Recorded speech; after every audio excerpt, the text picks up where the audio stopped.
Assalamualaikum warahmatullahi wabarakatuh. Bismillah, mari kita lanjut lagi, belajar lagi, ngaji lagi dengan tema kebahagiaan. Kita mulai penjelajahan kita untuk memahami apa sih yang membuat tidak bahagia. Nanti banyak sekali, kita urai satu-satu. Yang pertama, ini menarik, istilahnya Russell, kepribadian Byronic. Byronic ini bukan istilah aneh-aneh sih. Byronic itu nama seorang penyair romantik Inggris, namanya Lord Byron. Itu puisi-puisinya biasanya cirinya melankolis, dramatis, sedih, sepi. Itu Byron. Nah, individu yang berciri Byron itu individu yang senengannya menyendiri, sukanya merenung. Memang dia milih hidup untuk tidak bahagia, biar bisa punya puisi banyak. Loh. Kalau hidupmu ceria, seneng saja kan tidak jadi puisi. Coba kamu patah hati, tiap hari nulis puisi mesti. Jadi ini namanya kepribadian Byronic. Jadi memang secara sengaja milih tidak bahagia. Jadi ini terus disebut kepribadian yang angkuh, pemurung, sinis, pemberontak, kesepian. Itu sengaja seperti ini dia, biar vitalitas hidupnya terjaga bagi orang-orang ini. Misalnya orang yang sudah terlanjur menegakkan dirinya jadi orang yang kritis misalnya. Tiap hari harus mengkritisi apa saja, dan itu berat. Ya tapi ya itu pilihannya. Dia memaksa dirinya untuk begitu terus. Dia memaksa dirinya misalnya, saya adalah master of nyinyir. Tiap hari nyinyir terus. Itu kan berat. Itu membuatmu tidak bahagia. Kamu mewajibkan dirimu untuk sesuatu yang seharusnya tidak begitu. Kamu memilih ketidakbahagiaan sendiri. Ya mungkin demi identitas, mungkin demi nama, mungkin demi apa saja. Yang ini oleh Russell disebut kepribadian Byronic. Orang-orang yang memang pribadinya seperti orang yang anti kebahagiaan. Jadi mereka ini pinginnya ya seperti situasi yang mereka inginkan. Ingin murung terus, ingin kesepian terus. Karena saat kesepian dan murung, Lord Byron ini bisa nulis puisi yang indah-indah. Mungkin kalian pengen niru Laila Majnun. Wah, saya pengen kayak Majnun, Pak. Terus kamu gayamu kemana-mana kayak orang gelandangan, kayak itu. Terus dari situ bisa bikin puisi saya, Pak. Ada orang yang kepribadiannya begini. Yang kata Russell, ini orang milih susah. Dan di buku itu disebut, jangan deket-deket dengan orang kayak gini, bisa nular. Ya karena kepribadian itu kan bisa menular. Kalau kamu punya teman pemarah, ya kamu mudah marah. Nah, kalau kamu punya teman pemurung, ya kamu mudah murung juga. Jadi berarti apa? Kunci kebahagiaan yang pertama sebenarnya kepribadian. Kalau kepribadianmu memang anti bahagia, sulit kamu bahagia. Orang itu kan kadang-kadang memang yang dipilih yang pahit dengan alasan tertentu. Mungkin biar dikasihani, mungkin biar otentik, mungkin biar disukai orang dan lain sebagainya. Tapi itu menyusahkan dirinya sendiri.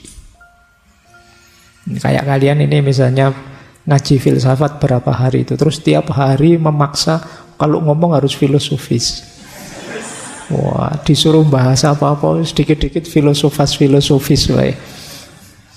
Kamu nyusahi dirimu sendiri. Ya kalau pas bisa filosofis saja. Kalau tidak bisa ya tidak usah. Secukupnya saja, itu lebih nyaman. Jadi ini yang disebut kepribadian Byronic. Kepribadian seperti ini ya sulit untuk bisa bahagia seperti penyair tadi. Kata Russell, kecuali engkau seorang Byronic, engkau akan berusaha menghindar berada di dekat orang-orang yang senang dengan ketidakbahagiaan. Karena sifat negatif mereka mungkin akan menular kepadamu. Nah, ada lagi penyebab ketidakbahagiaan, itu menarik kalimatnya Russell ya, boredom and excitement. Boredom itu kebosanan, excitement itu kegembiraan, perasaan gembira yang meluap-luap. Ternyata juga bisa jadi sumber tidak bahagia. Ini ada penjelasannya. Kata Russell begini, yang pertama kebosanan. Bosan itu hanya dimiliki oleh manusia, kata Russell. Hewan tidak mungkin bosan. Hewan itu mungkin kelihatan lesu, mondar-mandir, menguap, tapi mereka bukan bosan. Yang bisa bosan itu emosinya manusia. Ya kalau kamu punya sapi atau kambing, wah kambing saya kok menguap terus, jangan-jangan dia bosan. Enggak, ya dia kalau hewan enggak, manusia yang bisa bosan. Jadi bosan ini penyakit yang paling gawat. Karena orang yang bosan itu biasanya ingin sesuatu yang lain dari yang selama ini dia jalankan. Berarti kalau yang selama ini dia menjalankan yang baik-baik, bosen itu, kira-kira sekali-sekali nakal itu mungkin enak ya. Kira-kira kalau sekali-sekali usil itu mungkin enak ya. Itu bahayanya kebosanan. Makanya di buku itu Russell menyebut kebosanan itu biasanya dianggap masalah penting bagi kaum moralis, ahli moral. Karena setengah dari dosanya manusia itu disebabkan oleh bosan. Maka kekuatan menahan bosan itu sangat penting untuk kehidupan yang bahagia. Jadi, apa kamu tidak bosan? Nah, itu kan pertanyaan yang paling menohok itu. Kamu kok jadi anak baik terus sekali-sekali mbok nakal gitu. Itu kan kita tertantang rasanya. Iya ya, kayak gimana rasanya? Mesti begitu. Makanya dalam agama itu kita ditekankan sekali bolak-balik dipesan untuk istiqomah. Kenapa begitu? Karena manusia punya rasa bosan. Sesuka apapun kalian dengan sesuatu, kalau itu kalian ulang-ulang terus, pada akhirnya akan bosan. Itu kalau pakai bahasa ilmu neurosains itu, ya hormonnya sudah tidak diproduksi lagi kalau terus-terusan dipakai. Sifatnya hormonal, rasa senang meluap-luap itu ya. Pada saatnya akan bosan. Mbok kamu misalnya punya pasangan atau punya pacar cantiknya luar biasa. Begitu nembak diterima langsung pacaran. Tahun pertama masih meluap-luap. Tahun kedua mungkin tinggal setengah. Tahun ketiga biasa. Kalau tahun pertama engkaulah segalanya satu-satunya, tidak ada yang lebih cantik darimu. Tahun kedua banyak juga yang lebih cantik ternyata. Ya, ini kalau di neurosains urusannya hormonal.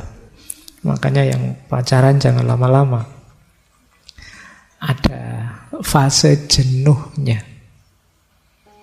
Dan itu manusia. Makanya tadi disebut setengah dari dosanya manusia itu karena rasa bosan.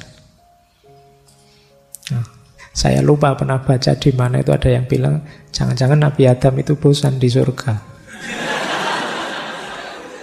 Digoda setan kok ya mau-maunya itu loh. Mbok kamu nyoba ini, pohon itu kan ceritanya begitu. Sampai terus tergoda akhirnya turun ke bumi sudah. Baik.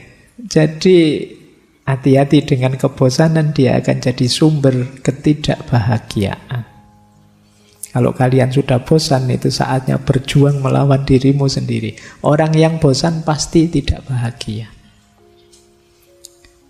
Kalian yang kuliah, semester awal masih semangat. Biasanya kalau semester 1, 2 itu kelasnya penuh. Begitu 3, 4, 5, mulai Kelasnya tinggal separuh, 6, 7, 8, lebih sedikit lagi. Nanti mulai ke kampus lagi semester 13, 14. Karena sudah terpaksa mau kena DO. Kenapa begitu? Jenuh. Jadi tantangannya kebaikan itu rasa jenuh. Ternyata kata Russell, kegembiraan juga begitu. Kegembiraan itu kalau berlebih dan berulang, lama-lama juga bosan.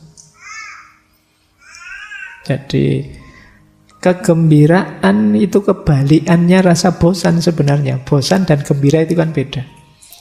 Tapi kegembiraan ini kalau melampaui batasnya atau berulang terus-menerus, maka yang datang juga kebosanan.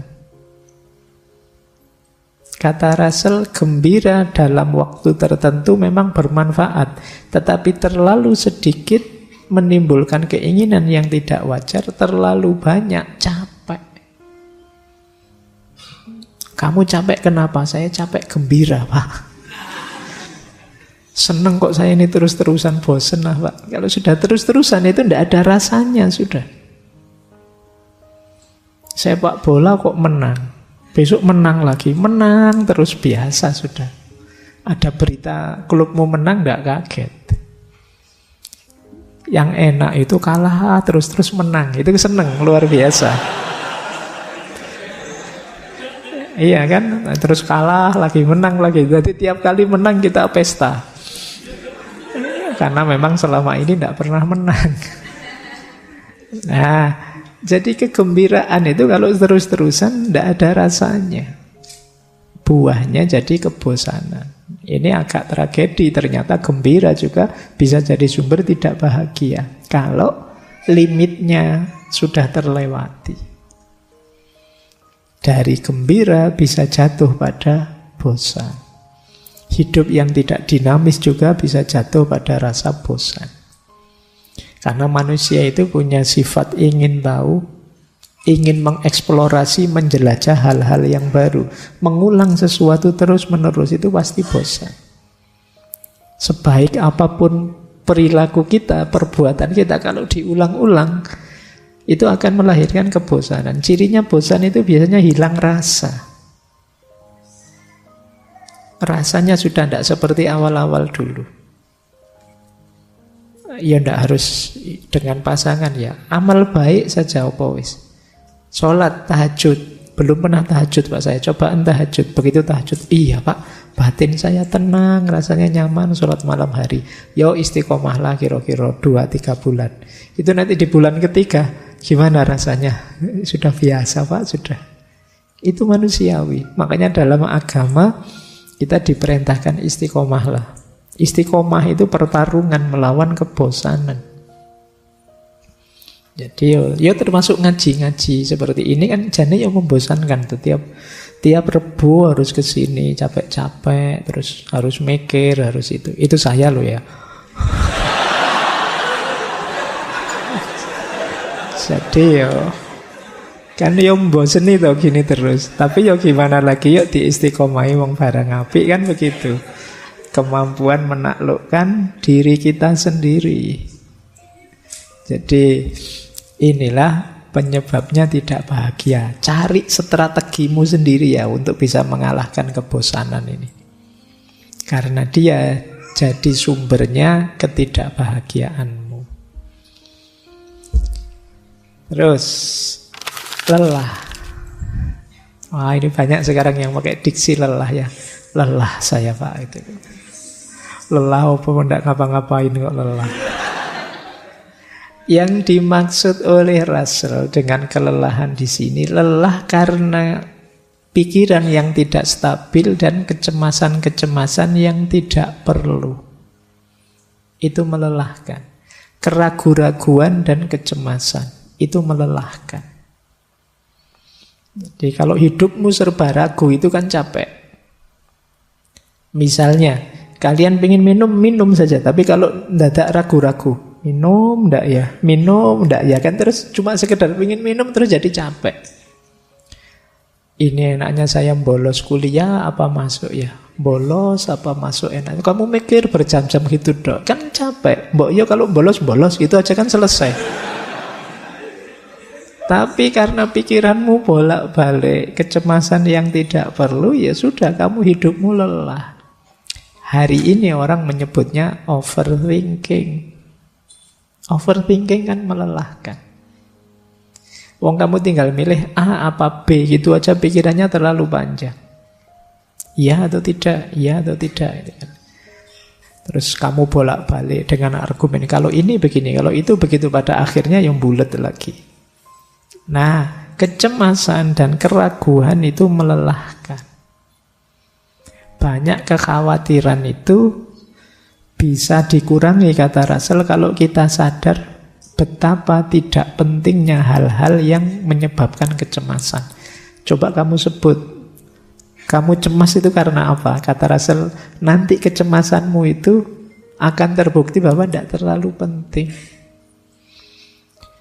Cemas masa depan, ya tidak jelas.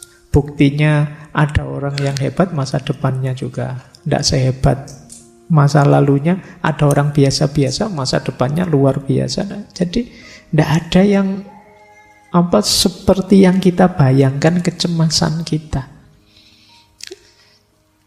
Kamu pasti bisa kok melampauinya, melewatinya. Wong yang lebih sulit saja masalah kamu bisa melewati. Apalagi masalah sesimpel ini.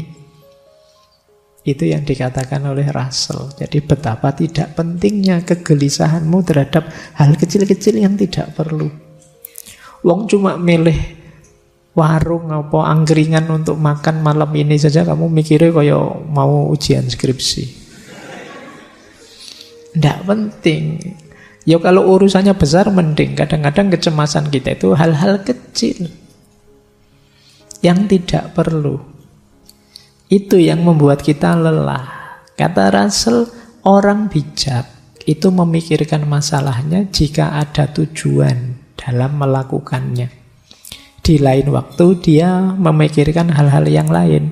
Atau kalau sudah malam hari ya dia tidak usah mikir apa-apa, tidur. Itu namanya orang bijaksana. Tahu kapan saya harus mikir, kapan harus tidak usah mikir. Kapan mikir ini, kapan mikir itu. Itulah orang bijaksana.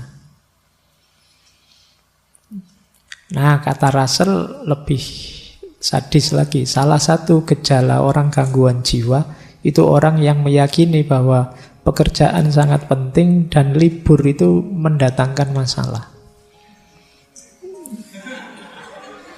Kuale, kata Russell. Libur juga penting, kerja juga penting, tapi banyak yang cemas. Saya harus kerja keras ini Pak, saya harus mencapai ini, mencapai itu, sampai tidak sempat liburan. Hidupnya lelah. Liburan pun sambil mikir tugas. Liburan sambil mikir masa depan. Diajak healing jalan-jalan, kamu kok tidak ketawa? Masa depanku gimana ya? Mikirnya kadoan, mau ya dinikmati yang ada di depan mata. Jadi merasa bahwa ini kita membuang-buang waktu, ini jalan-jalan kayak gini, yuk pulang yuk, jangan lama-lama yuk. Itu jadi seolah-olah liburan itu sesuatu yang mendatangkan bencana. Ini kata Russell, orang yang mikirnya kayak gini ini agak sakit jiwa. Bukan saya, Russell loh ya. Jadi hidup kita kalau seperti itu jadi lelah. Bahkan kata Russell, kalau saya seorang tenaga medis, saya akan menetapkan libur bagi setiap pasien yang menganggap pekerjaannya penting. Libur saja. Wah ini kalau Russell dokter, kalian mahasiswa datang saja, nanti dikasih surat izin panjang. Suruh istirahat. Orang lelah pasti tidak bahagia. Maka atur strategi biar hidupmu tidak melelahkan. Iya kamu harus beraktivitas, iya kamu harus berkarya, tapi harus ngerti kapan ngeremnya. Jadi ya harus ngaji, ya harus sholat, ya harus kerja, ya harus belajar, ya. Tapi istirahat ya iya. Menikmati hidup ya iya. Nah ini sumbernya kebahagiaan. Lanjut. Tidak bahagia lagi kalau mindsetmu iri. Jadi iri ini sangat parah kata Russell. Ini salah satu nafsu manusia yang paling universal. Di mana-mana banyak orang iri. Nanti ada yang bantah begini. Yang itu dibantah juga oleh Russell. Kalian mungkin sering, Pak, saya iri untuk kebaikan kok, Pak. Kan kalian begitu. Itu kan ada teman saya hebat sekali. Saya iri ingin seperti dia. Kalau bagi Russell itu bukan iri, ya tertantang saja untuk jadi baik. Iri itu kamu ndak rela orang lain hebat. Kamu ndak rela orang lain sukses. Kamu ndak rela orang lain uangnya banyak. Kamu ndak rela orang lain bahagia sementara kamu tidak. Itu iri namanya. Ndak apa-apa kan, Pak?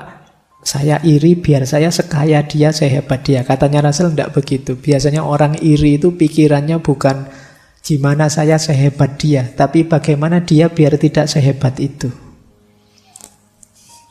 Jadi hasilnya kata Russell bukan yang sudah kita yang tidak beruntung jadi beruntung, tapi yang ada di pikiran kita gimana caranya dia yang beruntung itu jadi jatuh, jadi tidak beruntung.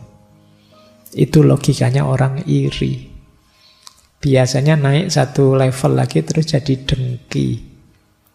Kalau sudah dengki ini sudah agak parah.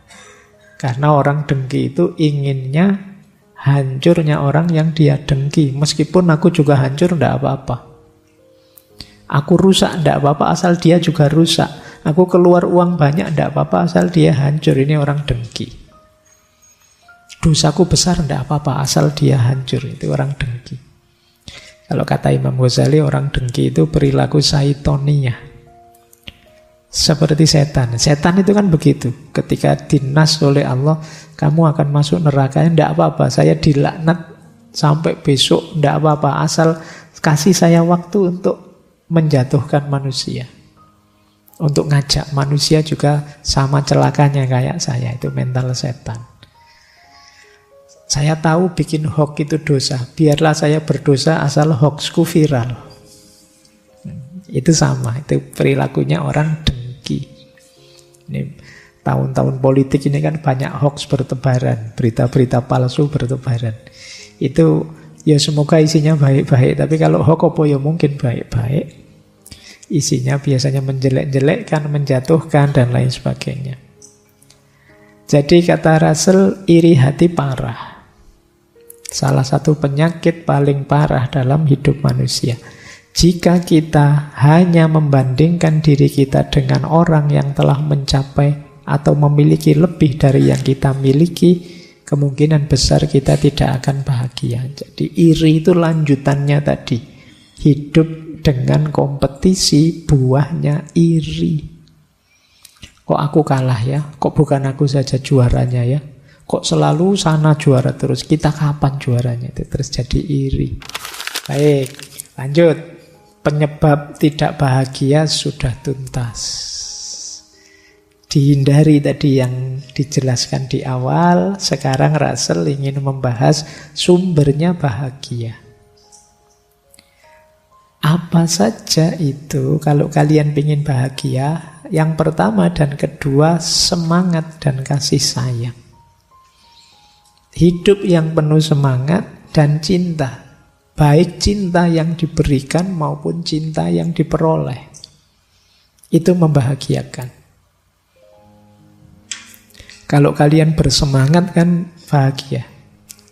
Caranya gimana untuk semangat? Kata Russell, semangat itu rasa haus meluap-luap untuk meraih sesuatu. Caranya gimana untuk bisa semangat? Minat, keinginan. Lakukan apa yang memang cocok dengan dirimu jadi keinginanmu. Kamu akan semangat.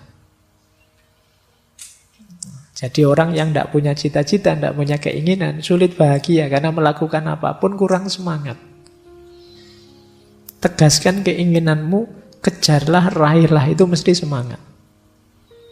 Tapi kalau kalian tidak punya target apa-apa, sulit untuk bisa semangat. Sementara sumbernya bahagia itu kan semangat. Kalau kalian ingin melakukan sesuatu yang sudah kalian target, meskipun capek, meskipun lelah, keluar biaya, itu ya kalian bahagia. Nah, pupuklah semangat. Plus cinta, kasih sayang. Kenapa cinta penting? Kalian akan tambah semangat kalau dalam meraih keinginan tadi didukung dengan cinta dan kasih sayang. Ada yang mendukungmu karena cintanya padamu. Mungkin orang tuamu, mungkin sahabatmu, mungkin temanmu, tetanggamu. Ya kan pacari tonggone dhewe kan dukungan dari tetangga. Jadi dukungan kasih sayang itu menguatkan semangat. Maka pupuklah semangat dengan punya cita-cita, punya keinginan. Kata Russell, salah satu penyebab utama kurangnya semangat adalah perasaan bahwa seseorang tidak dicintai. Sedangkan sebaliknya, perasaan dicintai meningkatkan semangat lebih dari apapun. Jadi cintailah dan carilah cinta. Yang dicintai itu kan berarti kalian mendapatkan cinta. Mendapatkan cinta itu luar biasa rasanya. Sama semangatnya dengan ketika kalian mencintai. Kalau sudah jatuh cinta itu kan semangatnya sudah luar biasa, meledak-ledak. Di situ Russell menjelaskan, seorang anak yang tidak diberi kasih sayang orang tuanya karena alasan apapun, mungkin saat besar dia akan jadi penakut, tidak suka berpetualang, dipenuhi ketakutan dan rasa mengasihani diri sendiri, dan tidak lagi mampu menghadapi dunia dalam suasana eksplorasi. Ini salah satu contoh. Seorang anak yang tidak dapat dukungan cinta, hidupnya ya males-malesan. Dia serba takut karena tidak ada yang mendukung dia.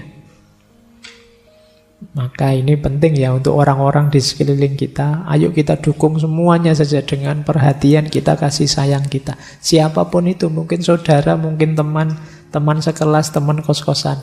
Ayo saling mendukung dalam cinta. Karena begitu kita sadar ada orang yang penuh kasih sayang pada kita dan mendukung kita, itu kan kita semangat mewujudkan mimpi-mimpi kita. Tapi kalau kita merasa diabaikan, merasa sendirian, ya kita tidak terlalu semangat meraih cita-cita dan keinginan kita. Ini sumber kebahagiaan. Ayo mencari cita-cita yang mulia dan mencari relasi teman yang mendukung, yang penuh cinta dan kasih sayang. Terus kata Russell lagi, sumber kebahagiaan lagi apa? Keluarga. Keluarga jadi dasarnya kebahagiaan. Kalau keluarganya ngaco dan kacau, sulit kita bahagia. Jadi keluarga itu kan tempat bersandar kita dalam hidup, apapun yang terjadi. Senang, sedih, gembira maupun berduka, itu kan larinya kita ke keluarga. Maka kehidupan keluarga yang kokoh adalah sumber kebahagiaan yang besar. Termasuk nanti teman-teman kalau sudah punya keluarga sendiri, punya anak, ini membuat kita, harapan kita lebih besar. Keinginan-keinginan, target-target muncul. Semangat kita tambah tinggi karena dukungan kasih sayang dari keluarga. Russell sendiri bilang, bagi saya pribadi, secara pribadi, saya telah menemukan kebahagiaan saat menjadi orang tua yang lebih besar daripada kebahagiaan lainnya yang pernah saya alami. Jadi begitu punya anak, dia merasa bahagia luar biasa dibandingkan kebahagiaan apapun. Jadi begitu punya anak, dia merasa lebih semangat lagi mencapai ini, itu, dan lain sebagainya demi keluarga. Untuk bisa berbahagia di dunia ini, kata Russell. Apalagi ketika masa muda sudah lewat, kita perlu merasa diri ini bukan sekedar individu yang terasing, yang hari-harinya akan segera berakhir, tapi menjadi bagian dari arus kehidupan yang mengalir dari benih pertama menuju masa depan yang jauh dan belum diketahui. Karena ada keluarga, kita kan merancang hidup kita ini panjang. Ya kalau nanti saya tidak ada, dilanjutkan anak saya dilanjutkan cucunya, maka kita membangun legasi secara sangat bersemangat. Usia kita terbatas, tapi keluarga kita nanti yang melanjutkan estafet perjuangan kita. Ini membuat orang bersemangat. Ini kan semuanya nanti kan masing-masing kepala rumah tangga, dan semuanya juga punya rumah tangga, punya keluarga. Perhatikan aspek ini. Jadilah keluarga yang saling mendukung dalam cinta dan kasih sayang. Saya lanjutkan, kalau ini uraiannya sudah banyak. Pekerjaan juga membahagiakan. Jadi pekerjaan itu membuat kita punya harga diri dan sekaligus membuat kita bahagia, kata Russell. Kita jadi masyarakat yang produktif. Jadi asalkan, kata Russell begini, asalkan pekerjaannya tidak berlebihan, tidak terlalu menyiksa diri, memaksa diri, bahkan pekerjaan yang paling membosankan pun bagi kebanyakan orang tidak terlalu menyakitkan dibandingkan bermalas-malasan. Jadi meskipun kerjaannya itu capek, membosankan, itu lebih mending daripada nganggur, sederhananya itu.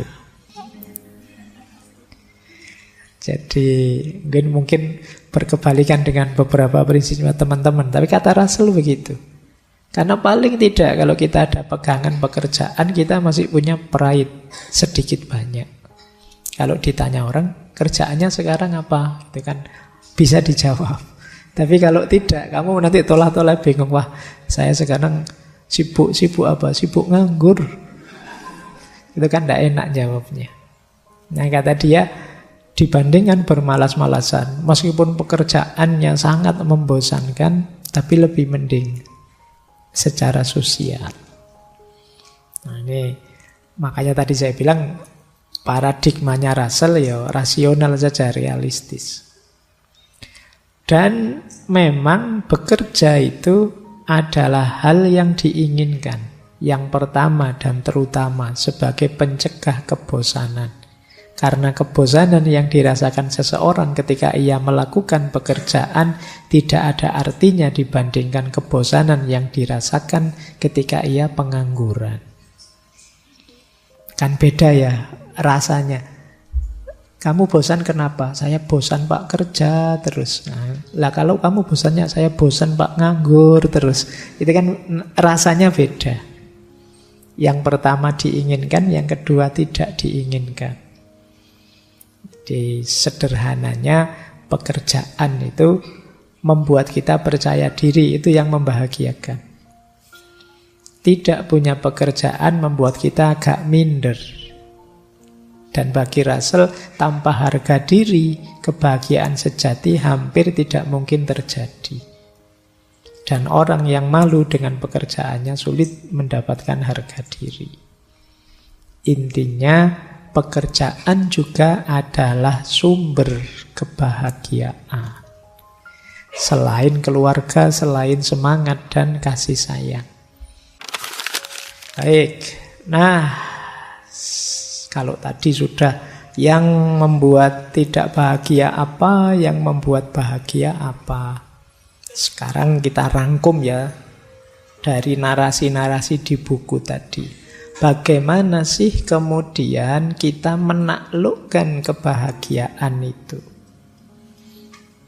Yang pertama, ternyata untuk bisa bahagia, kita harus mampu menghancurkan egoisme dan menganggap diri kita sebagai manusia normal saja. Ini penting menurut saya ya.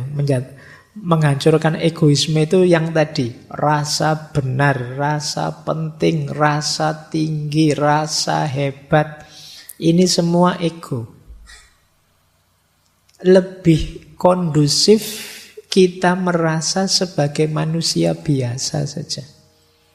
Iya, saya punya kelebihan tapi ya ada kekurangannya. Iya, saya ngerti bidang ilmu ini tapi banyak bidang ilmu yang lain yang saya tidak bisa. Iya, saya ini manusia yang ada hal-hal yang dikagumi orang, tapi sebenarnya banyak juga dalam diri saya hal-hal yang memprihatinkan. Ini namanya hidup sebagai manusia normal saja. Jadilah manusia biasa saja. Ini lebih membahagiakan. Karena kalau kita mengidentifikasi diri kita dengan ego-ego besar tadi, jangan-jangan lelah hidup kita. Karena identifikasi sesuatu itu kan implikasinya kita harus begitu terus. Misalnya teman-teman mengidentifikasi, saya ini Pak, santri Pak, saya ini orang soleh loh Pak. Oh itu kan terus abot kan, kamu kapanpun harus acting sebagai orang soleh. Nanti dengar adzan, wah ke masjid ini. Terus nanti dengar, terus kamu dituntut begitu. Mending tidak usah woro-woro, tidak usah deklarasi, biasa saja. Yes, kalau mau ke masjid, ke masjid. Kalau mau melakukan kebaikan, lakukan saja. Tidak usah dengan memberi label atribut yang memberatkanmu sendiri. Jadi itu yang disebut kesadaran sebagai manusia biasa saja. Itu akan lebih membahagiakan. Yang kedua, berhentilah bersikap perfeksionis, menipu diri sendiri. Kalau iya bilang iya, kalau tidak bilanglah tidak. Tidak usah perfeksionis. Orang tahu kok semua orang itu ada kurangnya, tidak ada manusia yang sempurna. Kadang-kadang salah sedikit, kadang-kadang khilaf sebentar, manusiawi. Tidak usah menipu diri. Itu akan lebih memberatkan kita. Tidak usah terlalu banyak pakai topeng lagi. Topeng kita sudah banyak dalam hidup ini. Biar tidak lelah. Yang membuat kita lelah itu kan karena kita menipu diri kita sendiri. Misalnya kalau ditanya, ngantuk tidak mas ngaji kayak gini? Enggak Pak, saya melek terus. Tapi yo pas ngaji deklak-deklok itu kan yo, kamu berat sendiri, nanti ada temennya lihat malu kan kamu. Coba tadi bilang yo saya kadang-kadang ngantuk Pak, itu kan lebih santai. Tapi karena kamu menipu dirimu sendiri, ya berat akhirnya. Jadi konsekuensi yang harus kamu tanggung. Yang ketiga, untuk bisa bahagia, yuk berjuang, bekerja keras mencapai tujuan. Ya, kita harus berikhtiar, berusaha. Sambil tadi ya, ngerti batasnya kapan pasrah. Dan jangan dibiasakan menyalahkan keadaan, mencari kambing hitam. Biasa kok hidup itu ada sukses, ada gagal. Ada lulus, ada tidak lulus, biasa. Ya memang rumusnya hidup begitu. Ada senang, ada susah. Wajar itu sudah. Tidak usah cari kambing hitam, tidak usah menyalahkan keadaan. Nanti tambah berat. Wah ini gara-gara temanku ini tiap malam ngajak begadang saja, tidak lulus mata kuliahku. Lalu kamu sendiri ya mau diajak begadang. Disalahke kancane. Jadi ya sudah lah, kalau sudah begitu ya efeknya memang begitu. Karena kamu begadang tidak lulus, biasa saja. Iya sih Pak, berarti besok saya harus lebih baik lagi. Kan begitu saja. Tanpa harus rasa bersalah berkepanjangan, merasa berdosa berkepanjangan. Cukup kamu sesali, kamu perbaiki ke depannya biar lebih bagus. Ini hidup yang lebih membahagiakan. Tidak terlalu bertele-tele. Apalagi kamu terus menyangkal, denial, nyari-nyari alasan. Saya itu sebenarnya rajin loh Pak, saya tidak tahu saya. Kemasukan apa saya semester ini? Nggak usah pakai alasan macam-macam lah. Ya sudahlah, diterima saja. Ya wajar kok orang itu kadang seneng, kadang susah, kadang gagal, kadang sukses. Asal kita bisa menata diri sehingga terus progres tambah baik, itu sudah luar biasa. Yang keempat, ayo kita minimkan ketakutan-ketakutan, kecemasan-kecemasan yang tidak perlu. Mari kita sadari kadang-kadang kecemasan kita itu tidak beralasan, sia-sia saja. Cemas itu kan biasanya tentang yang akan terjadi ke depan. Yang akan terjadi ke depan kita tidak tahu. Biarlah jadi rahasia nanti. Yang penting sekarang kita berikhtiar semampu kita, sebaik yang kita bisa. Itu saja sudah. Jadi hilangkan khawatir ini, khawatir itu. Pak, saya besok kira-kira ada jodohnya enggak ya Pak? Saya kok sampai semester gini rasanya enggak ada yang mau sama saya. Enggak usah dipikir itu. Jodoh di tangan Tuhan sudah. Ya kecuali kamu cuek, enggak ngurusi, ya bisa saja nanti lepas Tuhan, lepas tangan. Jadi kamu sendiri ditawari bolak-balik ya kesuwen mikire. Jadi ayolah, tidak usah khawatir. Kamu boleh sekali-sekali kamu tulis ya, kekhawatiranmu yang mencemaskanmu apa. Tulisan wis, khawatir ini, khawatir itu, khawatir ini, khawatir itu. Sekarang mulai banyak, kemarin saya baca orang kena gejala penyakit psikosomatis. Jadi kecemasan di pikiran yang mengefek ke sakit fisik beneran. Nah, mungkin lambung lah, mungkin vertigo lah, mungkin apalah, namanya psikosomatis. Jadi kalian jangan terlalu banyak overthinking, jangan terlalu banyak mikir yang aneh-aneh, cemas yang tidak perlu. Nanti jadi penyakit. Jadi ternyata tidak selalu sakit fisik berpengaruh ke jiwa. Sebaliknya sakit jiwa bisa juga berpengaruh ke fisik. Kalian kan kalau sedang stres apa gitu kan rasanya tubuhmu ya lemes, tidak bisa diajak apa-apa, tidak bergairah ngapa-ngapain saja. Itu berarti dari psikis ke fisik. Yang itu jumlahnya tambah banyak. Sekarang psikiater, psikolog itu tambah laris hari ini. Banyak yang stres, banyak yang depresi, tingkat sakit jiwa meningkat, tingkat depresi, bahkan tingkat bunuh diri juga tiap tahun meningkat terus. Nah, terus mari kita sadari dalam hidup ini isinya ada yang penting, ada yang tidak terlalu penting. Tidak semuanya harus diutamakan. Kita nikmati saja. Kadang-kadang ada hal sepele, hal tidak penting, ya tidak apa-apa, kita nikmati saja. Itu namanya kita sadari masalah hidup ini ya, tapi juga yang tidak terlalu penting jangan terlalu dipentingkan. Biar tidak terlalu sibuk kita. Biasanya kalau masih muda itu ingin semua masalah dipanggul sendiri. Tidak hanya masalah pribadi, mungkin masalah kampusnya, masalah negaranya, masalah dunia. Apa yang ingin diselesaikan sendiri. Iya, kamu boleh komen kecil-kecil, boleh usul sedikit-sedikit, tapi tidak semuanya harus kamu perjuangkan sendiri. Kamu harus punya prioritas-prioritas, biar hidupmu lebih bahagia. Jadi, kenapa Mas kok belakangan gelisah? Saya mikir peradaban manusia hari ini itu loh Pak.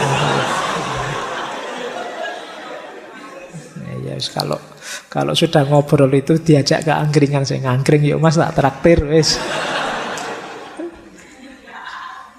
Daripada kabotan mikir dunia ya. Semikir kuliah saja pontang-panting kamu. Ya nikmati hidupmu. Kamu boleh usul, boleh punya gagasan ini itu, tapi tidak harus semua masalah kamu panggul sendiri. Nah, yang terakhir, cara menaklukkan kebahagiaan adalah jangan biarkan dalam situasi apapun pikiranmu macet, rasionalitasmu ndak jalan. Harus terus hidup akalmu. Jadi ini kuncinya manusia dan kemanusiaan itu kan akalnya yang hidup. Jangan dibiarkan kalian menjalani hidup autopilot. Nah, autopilot itu, loh tiba-tiba sudah seminggu ya. Kok cepet ya, sudah 1 bulan ya. Itu kemungkinan hidupmu autopilot. Jalan seperti biasanya. Yuk mulai agak diseriusi. Putusan demi putusan, langkah demi langkah. Biar tambah baik kualitas diri kita, dan biar kita tambah bahagia. Nah, ini kesimpulan-kesimpulan dari cara menaklukkan kebahagiaan dari bukunya Russell tadi. Normalnya yang dijelaskan tadi.